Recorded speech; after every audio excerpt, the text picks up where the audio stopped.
us about some of the history of this building, because this is my first visit here, which is shameful to be honest, but I should know more about it. It's an amazing building, isn't it? Yes. Well, first of all, welcome. Thank you. Absolutely welcome to our community centre and place of worship. It really is a proud moment for me to be able to bring people in who perhaps aren't part of this faith to learn a little bit more about us. We came here in 1972 as refugees from Uganda. So in 1972, Idi Amin, the president at the time of Uganda, had a dream, allegedly, that God came to him and told him about what the future of Uganda should be. And one of those was that he needed to remove anybody that wasn't black. He defined what black was to him, and he made that election, and he said, you've got 90 days in which to leave, and if you don't, the repercussions are going to be severe. People did die as a result. Pets were killed as a result. Businesses were taken away. It was just an absolute nightmare. So during those 90 days, those Ugandan Asians that left, 80,000 of them, can you believe, under Her Majesty Queen Elizabeth II, came to the United Kingdom. And so we were put up in barracks, army barracks. The councils then were looking frantically to see how they could accommodate us, where there was spare housing that didn't affect the population that was here at the time. And Councillor Charles Swift, one of the instigators in Peterborough, made a declaration, and he said, right, I am going to promise 50 houses to the first 50 Ugandan Asians that move into Peterborough. So we came here 50 odd years ago as a result of the initiative that Charles Swift had put forward. And I know he went through a hard time because of the announcement that he'd made, and he did go through a difficult time, but I can proudly say the man is a legend because he put up with that. He was a tough old guy, wasn't he? Oh, amazing. Charlie, yeah. I had the pleasure of meeting him quite a few times. Yeah, me too. And it was just a formidable individual with a very, very kind heart. Loved, so we're going off at that, loved by all people politicians of all. Yes. Stripes. It didn't. This was it, wasn't it?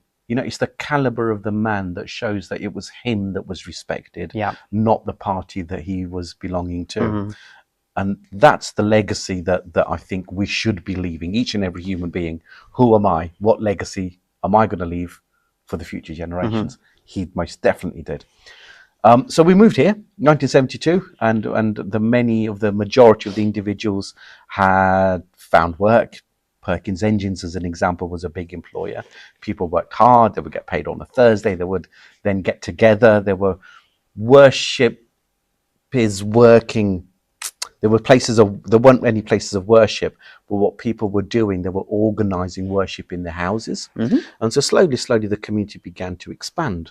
And there was a family that purchased this land, and they wanted to turn it into some sort of business venture. Members of the community had then contacted them and said, this would be ideal for us to have a place of worship for our community. And they said, that's a terrific idea, have it. They never took a penny for it, and they just gave it to us. There was a piece of land, and there was stables, and there was one house. And the house was split into two parts. The living room was split into two parts, or the stables, one for the ladies, one for the gents, with a curtain in the middle. And from those humble beginnings, people who worked hard would come in and would donate money, their hard-earned money. Think about this, we're refugees, haven't got a lot to live on and survive on, but we just need enough to eat and have shelter and be clothed in order then to save money for something that is so deep in our hearts, which is our faith. And that's what these founding members actually did. Saved up money, penny by penny by penny, converted the stables into a ground floor building, then expanded from there in 1992. We then expanded upstairs, and then 4 years ago, so 2021, we then expanded even more with another large project. And so now we could boast that we have near on 1,700 members of this community, all belonging to the Shia Muslim faith of all backgrounds. So, we have many, many nationalities represented now within the community, many, many languages being spoken within the community. But our primary language in this place of establishment is English, because we understand that our youth may well not understand our original mother tongue. And therefore, the best way to communicate with a wide range of diverse members of the community is in English. So that's what we do. So from humble beginnings to what you see today. To where we are now. But anybody who wishes to visit, I will say, is absolutely welcome to contact me or the secretariat team and say, we would like a visit. We get schools coming to visit, police officers come to visit, we get council members coming to visit. Absolutely, we are open to absolutely anybody who wishes to. And they enjoy looking around, I'm sure, because it's an excellent building, an excellent facility for. Yes. You just showed me where the building for the ladies and the children. Yes. What a huge space that is! How great for them. Yeah, and rightly so.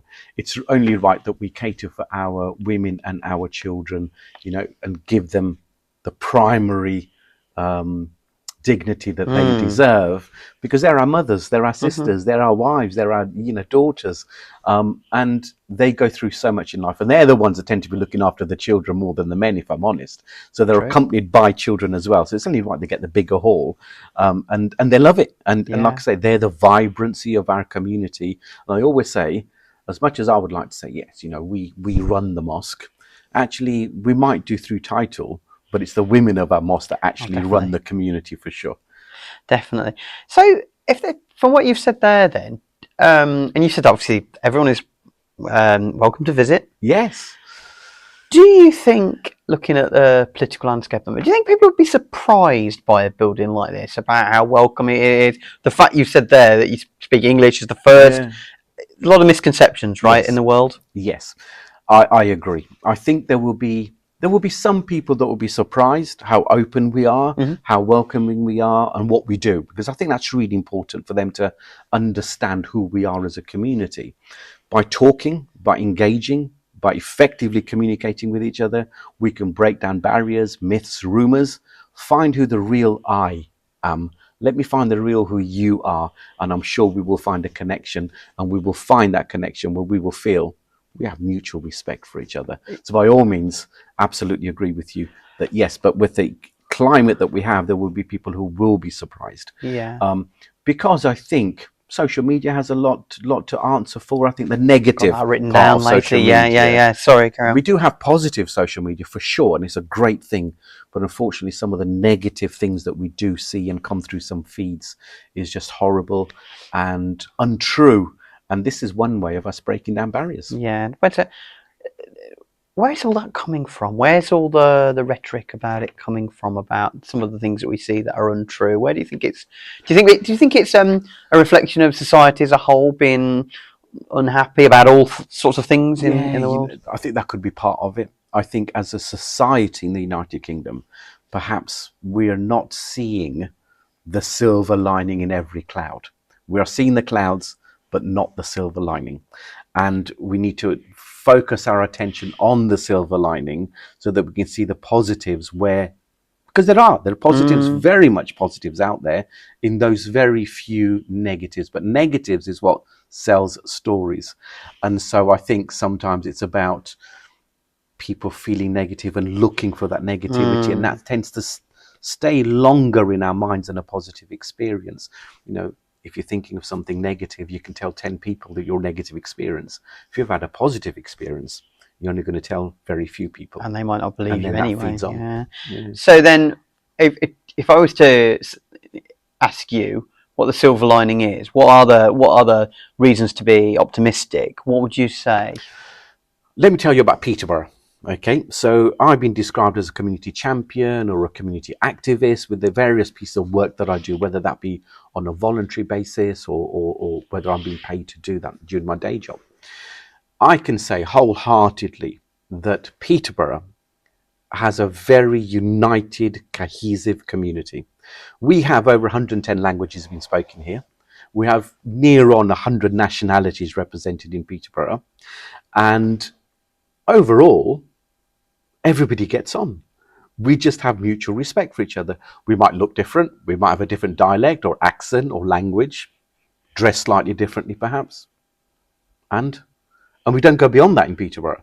So Peterborough is very cohesive in my opinion. And the leaders of those various communities, whether they be faith-based or race-based or nationality-based leaders of those communities, really do a tremendous job in bringing people together and making helping to make us all be talking to each other, help us to be more understanding, help us to be more loving and respectful and treat others with dignity. So overall, Peterborough is a very cohesive community, and that is what appeals to me about Peterborough.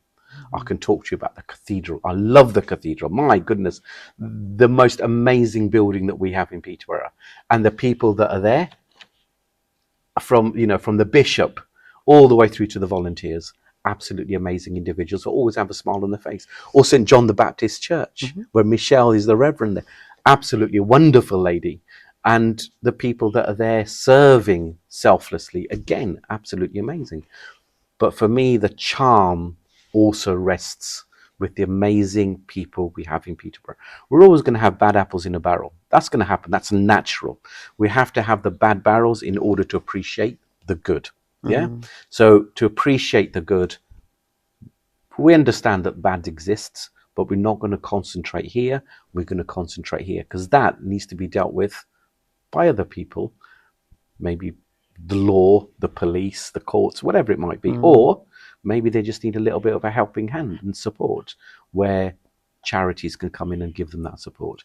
But we need to be concentrating and actually look at us. We are all one. We're all one in this in this city, this beautiful city, and we all have a responsibility to ensure that cohesiveness exists and to promote it. Well, when and I've said this in multiple podcasts, when I have friends visit Peterborough from away from Peterborough, they'll think it's great. Yes. And it's I think maybe people in Peterborough don't realise what they have, maybe. Do you think? Oh, you know what? That is so common though, isn't it? You don't really know what you have until you leave it, or you've seen it for the first time. Peterborough is an absolute gem. I've only given you 2 examples of the cathedral and St John the Baptist Church, but look how much Peterborough has to offer. We've got a new university that opened. I call it new. I know it's been there for like a good few years, but I still call it a new university because for me it is vibrant university. Look at the schools that we have in Peterborough. Look at the other places of worship that we have within Peterborough.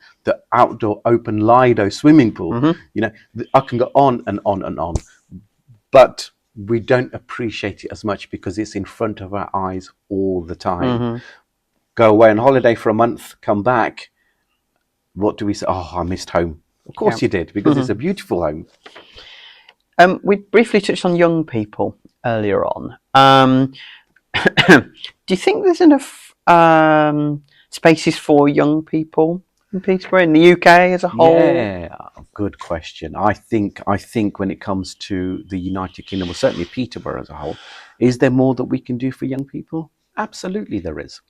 We're restricted with space, with money and all the rest, but actually, you know, the youth are our future and we need to invest in them because they are our future, who will be hopefully staying in Peterborough, being a part of society, being a part of the fabric of actually bringing Peterborough even higher to where it is at the moment. So we need to invest in them. Is there enough for them to do in Peterborough? There is a lot that's open that people don't really know the facilities that are available for our youth. But can we do more? Of course we can. I think it's endless, if I'm honest, because, you know, football, sports, swimming, all of this. Plus we've also got the academic side of it. We've also got the nightlife perhaps that the youth perhaps miss. You know, the nighttime cafes, for example, that I've seen in many other cities would be a great bonus. So there is things to do. There are things to do for our youth, but yes, we can expand more. But in order to do that, we need to consult the youth and we need to say to them, what is it that you actually want? Rather than me as a 50-something-year-old saying, I think you deserve this. You tell me. If you tell me that I'm catering for you, and that's the type of conversations we need to be having. Yeah, and it's a tough one though, isn't it? And I think a lot of people are quite disillusioned. Maybe young people are quite disillusioned because somebody who was born in the noughties, 15, 20 years ago, life has got more tricky. I think a lot of them would say economically, socially, perhaps. It's a tricky conversation to have, then, isn't it? It is. But you know, when you talk about economy, I think, you know, when we look at Peterborough and the precepts and all the, you know, the money that comes into Peterborough through the taxes, through national and local government, we are underfunded. There's no doubt we're underfunded. And I know that for years, the local councils have been fighting and saying, look, we deserve a fairer share of this portion of money in Peterborough so we can invest in Peterborough and make it even more vibrant than it is. That's great that they're doing that. I think that, we're making inroads now, finally, which is great news. So economically, I get it. I understand that there are many deprived areas of Peterborough that perhaps need the support that we can provide them to bring them up to a standard that they would want to belong to, but also that we would be proud towards. I mean, I do various charitable work and all on a voluntary basis and hidden, but I'll reveal this to you, that, I'll go and I talk to individuals who perhaps are suffering with money. So they might not have 3 meals a day. So maybe my wife will cook something, I'll go and deliver it to them, and nobody needs to know. Or a young child who perhaps needs glasses because he can't see in school, the school whiteboard very well, but he doesn't want the glasses that the NHS would give. Yeah. And so here's some money towards a new pair of glasses. Or somebody who can't afford Wi-Fi, and nowadays you have to do homework on your laptop or on your phone. It's all IT based. Yeah. So how do they do that? They can't afford a laptop or Wi-Fi. Well, there are people like me who also go out and say, look, we are here to help, because education is the foundation to bring people away from poverty, and it's the foundation for people to be living to a standard that they want to, because it's endless, isn't it? Education is endless. I'm 57, I'm still studying. So for me, it's given them that initial platform for them to start from. And eventually what I hope will happen is they themselves will then think, somebody was there for me, I now need to be there for somebody else. And it's that perpetual cycle of us supporting each other. Just go back to what you just said there. It's quite sad that you have to do that, isn't it? Quite sad. I know you get a lot out of it, but Yes. having to help people like that who, don't have the glasses or the technology or things like that, it's quite sad, isn't it? Or is it? And how do you? It is sad in that sense that there are people that are living in our beautiful city that are in that environment. It is sad. Can we do more for them? I'm sure there is funding available that we can perhaps help and support with, but I don't think there is enough funding available to help everybody. But I always look at the silver lining, right? Yeah. And the silver lining is I have been blessed to be given the opportunity to help others. When I came as a refugee all those years ago, it was my neighbourhood, my neighbours, my local church, my local councillors that stood up for me and made me today who I am. So it's only right now I pass that on to somebody else. And as I said, I want to lead my life leaving something behind, a legacy of some kind. And this is one legacy that I can leave. I don't need my name to be blasted and said, oh, look, he did this, Rizwan, it's none of that. It's about leaving a legacy that somebody feels, somebody touched my life in my hour of need. Yeah. And now when they've got to a position where they can help others, they will feel that actually, you know what, if there are other people that are in need, I am also here for them. That's the legacy I want to leave. Excellent. Yeah. Everybody should hope to leave a little bit, isn't it? That they've helped others in life who might not be as fortunate. Yeah, but I'm sure anybody who I asked today and I said, this person needs help, this family needs help, I don't think there's anybody that would refuse. But that's why I say I'm blessed, because I've been given the opportunity to help. Other people are looking for that opportunity to be able to help and to support. And many, many do. I've been blessed to be given the opportunity to do what I can and instill that in my children, because my children now also understand and, better and realize, if this is what dad's been doing all this time, when he goes off on a Monday evening and he's back home late, and now we're beginning to join him and seeing what he's actually doing, they become part of this movement. And so for me, it's proud that they therefore remain humble. They therefore remain, feet on the ground, regardless of how much money they may earn in the future, regardless of how big their house is or what car they drive. Their feet are firmly on the ground, that we came from humble beginnings. Our duty is to help society as a whole in any way I can. And it's not just monetary. It's about, that smile that you give to somebody on the street. You don't know whether they're going through a hard time. What have they experienced in their life? If I can smile at them and they smile back, maybe I've made their day a little bit better. I don't know.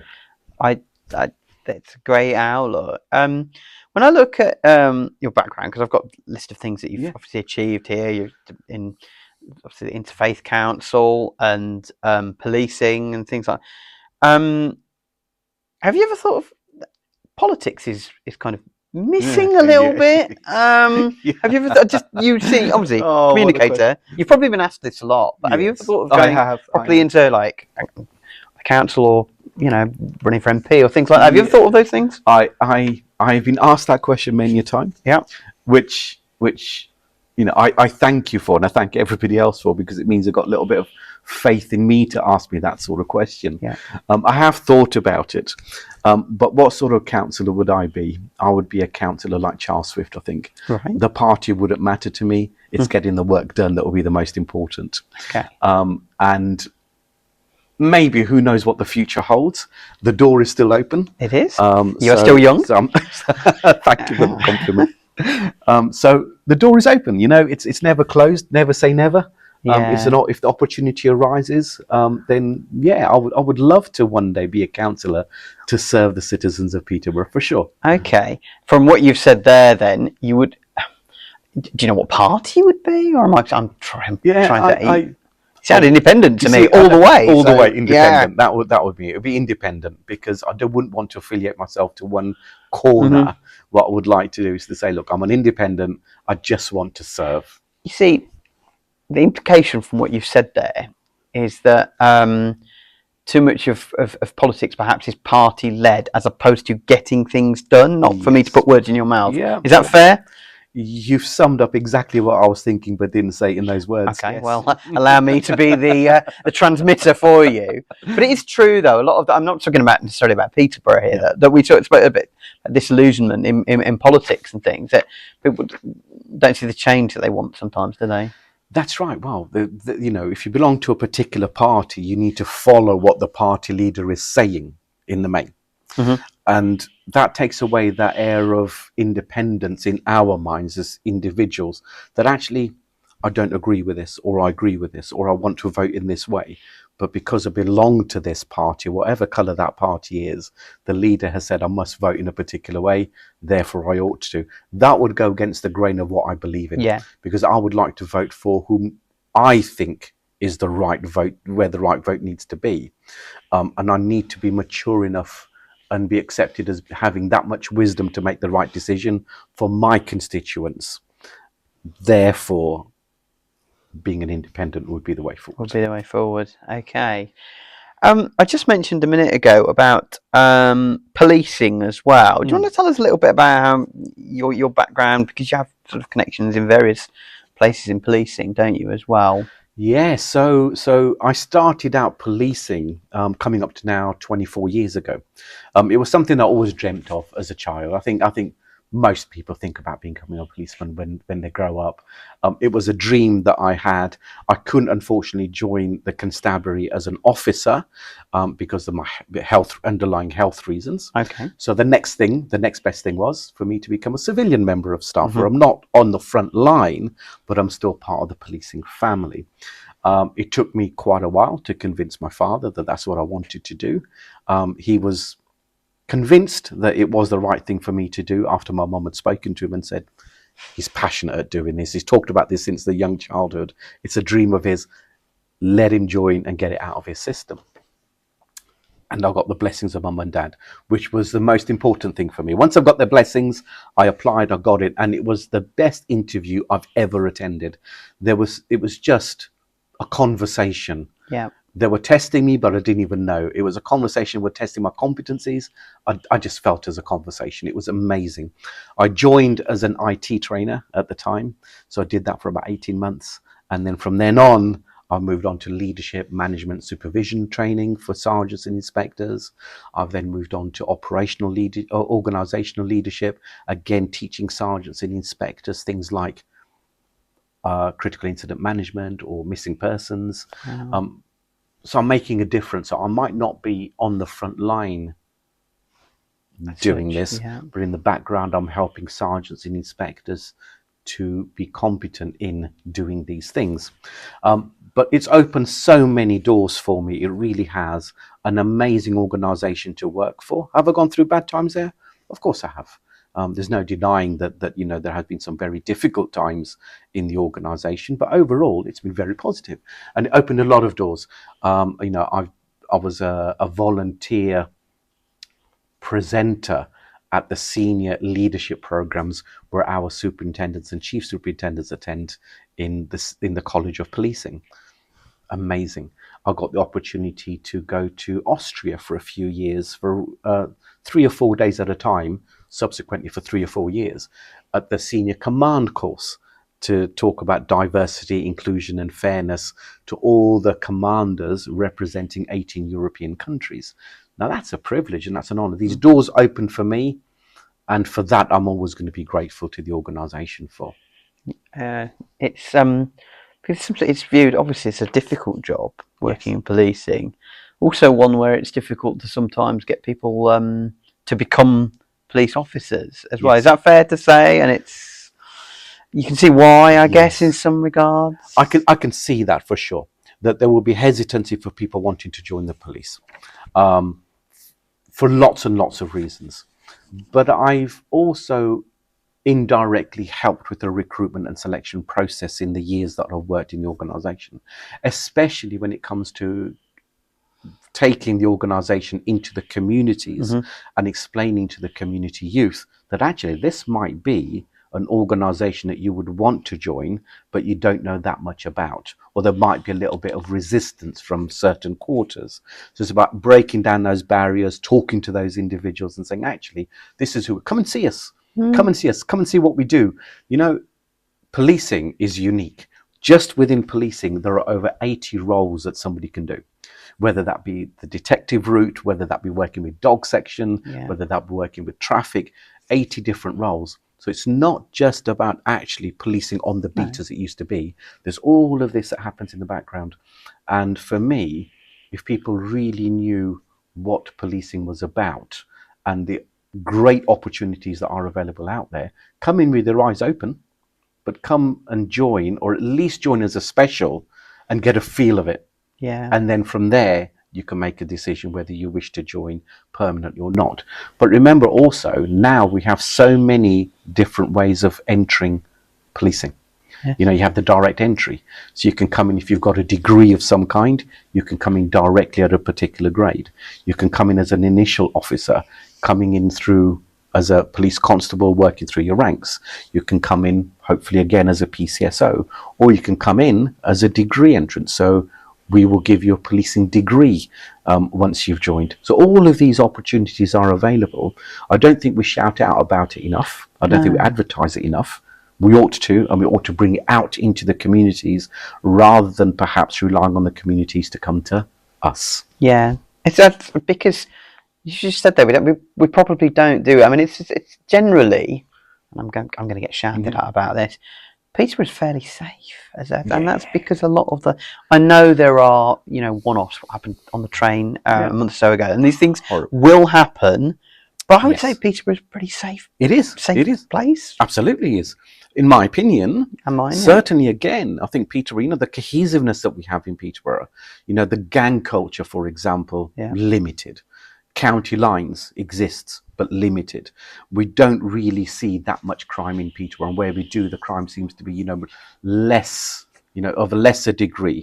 The crimes that we tend to see perhaps are sort of not your violent, horrific crimes that crop up now and again. It's a city representing all people, represented by humanity, by society. It's going to happen. But overall, Peterborough does have a very cohesive community, and crime is relatively low. Yes, which is good, obviously. I'm just asking about some of your. You're a qualified adult teacher, a trainer. So, and we've touched on it a little bit, but how important is it to you to get people to sort of improve themselves and achieve their best lives? So important. Absolute passion of mine. My dad would say to me, look, when we left Uganda, me and my brothers were business people, quite well off. We owned a house, we had businesses, we had lovely cars, we had all of this. We didn't really struggle for money. Okay. But within 90 days, we lost everything. We came to the United Kingdom with 2 suitcases and we came with £50 in our pocket. That was it. From great, being influential, having money, to virtually nothing. So Idi Amin took everything away from us. But one thing he couldn't take away from us was education. He couldn't take away from us self-development. So now the responsibility is for me as a father to work in whichever workplace I can get, to earn money, to feed us and to shelter us and to clothe us. Your responsibilities, my children, is to go out and learn. That doesn't mean getting degrees. I haven't got a degree. But what it means is continually improving to be the best that you can be. And by being the best that you can be, you can give more back to society than you would do if you aren't at the best place and the best educated. And that's exactly the same teachings I've given my children. We love this country. This is our home. We're going to be here forever and a day. But what is something that nobody can ever take away from you? If your business failed today, what remains with you? Your education and your self-development. If today is exactly the same as it was yesterday, I've failed. If I've improved today and I've improved tomorrow and the day after, then I'm improving my life. That is success, in my opinion. I think we can wrap it up there. I think that's a perfect way to end. Thank you. Thank you very much. You've been absolutely brilliant. And I wanted to say thank you so much for thinking of me. It's an honor for me to be here and be interviewed by you. You are a legend of Peterborough and you will remain a legend of Peterborough. And I'm sure there's so much more successes round the corner waiting for you. Well, that's excellent. Thank you.